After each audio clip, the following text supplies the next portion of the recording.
kalau ada masalah Ray sama Pablo, pasti Bapak telepon Pablo.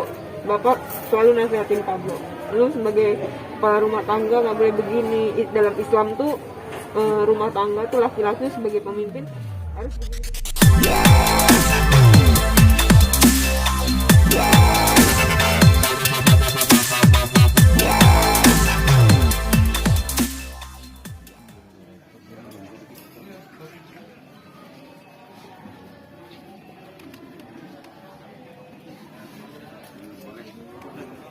Kita dulu ya, karena sebagai seorang ayah angkat mungkin bisa diceritain awalnya seperti apa sih almarhum ini, kedekatannya dengan Bang Pablo.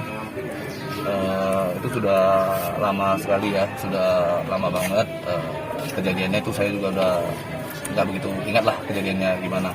Yang pasti beliau itu adalah salah satu orang yang sangat menginspirasi kami berdua gitu. Karena awal pertama kali saya mau nikah dengan Ray, lalu saya ingin menjadi seorang mualaf itu, saya banyak sharing dengan beliau. Bahkan beliau yang mendorong saya untuk ayo menjadi seorang mualaf itu enak begini. Jadi beliau yang banyak mendorong saya untuk itu sih. Di mata Bang Pablo, sosok almarhum ini selain figur seorang ayah angkat, apa sih? Guru ya, beliau sebagai seorang guru, mentor dalam kehidupan lah, karena kan beliau sudah menjalani kehidupan yang keras seperti apa begitu. Lalu apalagi saya sebagai seorang mualaf, saya masih banyak perlu dibimbing kan?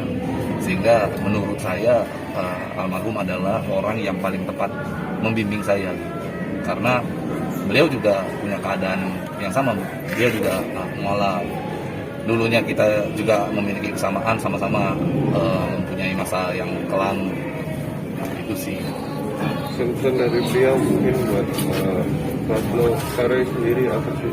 Terakhir pada saat kita membesuk beliau di sini ya, datang, beliau memang sudah tidak bisa banyak berbicara. Cuman paling ingat saya kata-kata beliau waktu di kejaksaan, di pengadilan ya. Pada saat itu di sidangnya kita, beliau sempat berpesan kepada saya, sudahlah, intinya keluar dari sekolah ini gitu ya. Sudah jangan berbuat yang macam-macam lagi gitu. Jadi orang yang benar-benar aja gitu. Dan jangan pernah putus asa, jangan kecewa gitu ya. Karena ini semua pasti takdirnya Allah gitu. Kalau sabar pasti akan ada berkah, Allah akan ganti puluhan kali lipat. Dan dia juga berpesan untuk kita mendekatkan diri sama Allah. Itu sih yang menjadi pesan dia yang paling saya ingat sampai hari ini. Kalau sakit itu sendiri mengetahui nggak sih Bang? Kalau sakit sih setahu saya karena memang dia juga udah berusia ya, dia penyakit orang tua lah ya, diabetes begitu. Lalu sempat ada sedikit stroke ringan, itu aja sih. Tetapi yang bikin kita kaget sih sebelumnya adalah sempat dapat kabar dari ibu bahwa dokter mengatakan ada kemungkinan masih bisa sembuh. Tadinya masih bisa sembuh, masih bisa fit kembali seperti dahulu. Sehingga kita juga nggak nyangka banget bisa seperti ini gitu. Tapi apa boleh buat, karena sudah seperti ini ya kita ikhlaskan lah ya. Karena ini kan juga tidak terlepas dari takdirnya Allah gitu.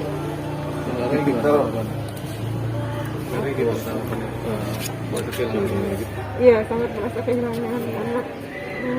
Dia sangat peduli dengan anakku ya. Pada saat kita di dalam, dia bilang udah ngerem sama bapak, karena bapak juga nggak ada anak kecil di rumah, anak-anak udah pada gede semua. Lu jangan pikir anak-anak, masalah anak-anak, udah tenang aja, susunya apa katanya gitu, udah tinggal sama bapak aja. Juga kalau ada masalah Ray sama Pablo, pasti bapak telepon Pablo. Bapak selalu nasihatin Pablo. Lu sebagai kepala rumah tangga nggak boleh begini. Dalam Islam tuh rumah tangga tuh laki-laki sebagai pemimpin harus begini. Jadi apapun masalah rumah tangga pasti yang dinasihatin tuh Pablo. Selalu bapak langsung telepon, ada apa langsung tanyain Pablo gitu. Jadi care-nya sama aku tuh kelihatan banget gitu, benar-benar mendalam. Apalagi ngeliat anak aku, bahkan pada saat-saat terakhir beberapa hari sebelum bapak meninggal, kami kan sempat kesini juga sama ngobrol sama bapak. Dia udah nggak bisa ngomong banyak, masih terbata-bata. Tapi di dalam saat seperti itu pun dia masih ada rasa humor. Bahkan ngelihat Aaron, anakku yang paling kecil, dia bilang gini, Aaron nanti kalau udah besar nanti getok bapaknya karena bapaknya brengsek. Dia bilang gitu. Jadi masih bercanda seperti itu, padahal kondisinya udah sangat menurun.